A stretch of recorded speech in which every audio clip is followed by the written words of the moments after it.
Hey guys, Sam here. I received a lot of positive feedback about my first video on Twitter, so thank you for that. One of the questions I received was, what different kinds of libertarians are there, or what factions are there in the Libertarian Party? So I wanted to make this video today clarifying what I think the three basic kinds of libertarians are. So I'll start today with what would be viewed as the radical wing in the Libertarian Party, and that would be the anarcho-capitalists.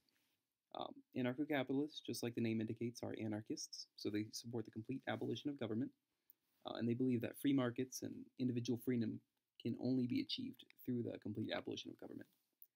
They argue quite often that all taxation is theft, and this stems from their belief in the non-aggression principle, that any act of force or coercion from the government to an individual, or even from an individual to an individual, is completely unwarranted and cannot be tolerated. So they are complete believers in voluntary behavior and not forcing anyone to do anything or pay anything. Some notable anarcho-capitalists would be Murray Rothbard and David Friedman, who is actually the son of another notable libertarian economist, Milton Friedman. So we have our anarcho-capitalists, which believe firmly in the principle of no government at all. The next step towards the center would be minarchy. And minarchists are not anarchists, so they do believe in some government, but even that would be calling it too much. Minarchists believe in extremely limited government. Government that is strictly limited to protecting life, liberty, and property. This would be commonly referred to as a night watchman state, and loosely translated, that would be a government that provides national defense, law enforcement, and courts. That's it. Nothing more. Probably the most prominent minarchist would be Ayn Rand, and she popularized this through her philosophy of objectivism. So while minarchists and anarchists are kind of compromising the fringe of the Libertarian Party, most of the individuals within the Libertarian Party would be known as classical liberals. Classical liberals, they do believe in government, they do believe government is necessary, and they would agree with minarchists that the sole function of government is to protect life, liberty, and property. However, they would have a wider definition of what this means. Classical liberals, for example, might not object to the government funding things such as public schools or even hospitals, while minarchists would oppose these. So they may believe in a minimal welfare state, they may believe in some forms of regulations on the economy, as well as some limits on personal freedom. Probably the greatest, or at least most well-known, classical liberal document ever written is the U.S. Constitution. And we can see this through the Bill of Rights that guarantees basic personal freedoms to everyone, at least in theory. In the system of checks and balances that it established, establishing clear limits on government power.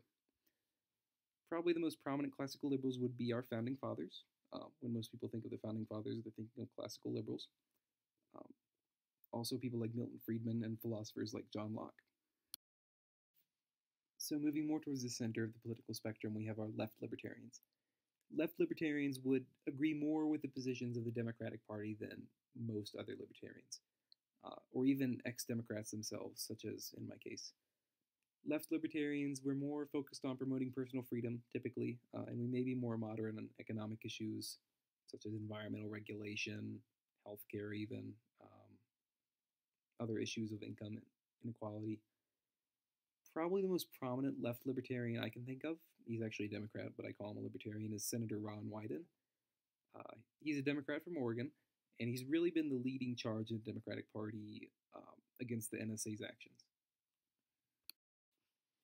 While left libertarians may be more focused on promoting issues of personal freedom, right libertarians would be more focused on economic issues, and may typically agree more with the Republican Party, specifically the Tea Party movement, which many libertarians are actually a part of.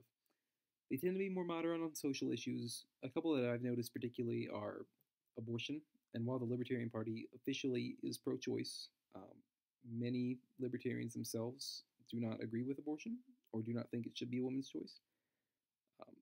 Also maybe more moderate on issues such as drug policy or drug legalization.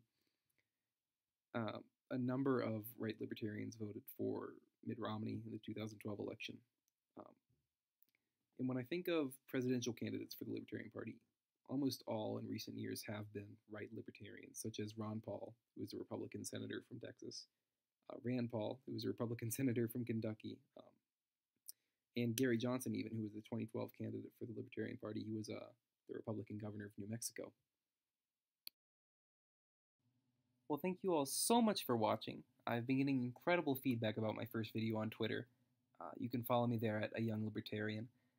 And for our next episode, I thought I would let you guys decide, kind of open this up to democracy. So either let me know on Twitter or in the comments. Pick any controversial topic, any topic in the news, or just any topic you want me to talk about politically, and what my views are and what views of other libertarians might be. Thanks for watching. I'll see you soon.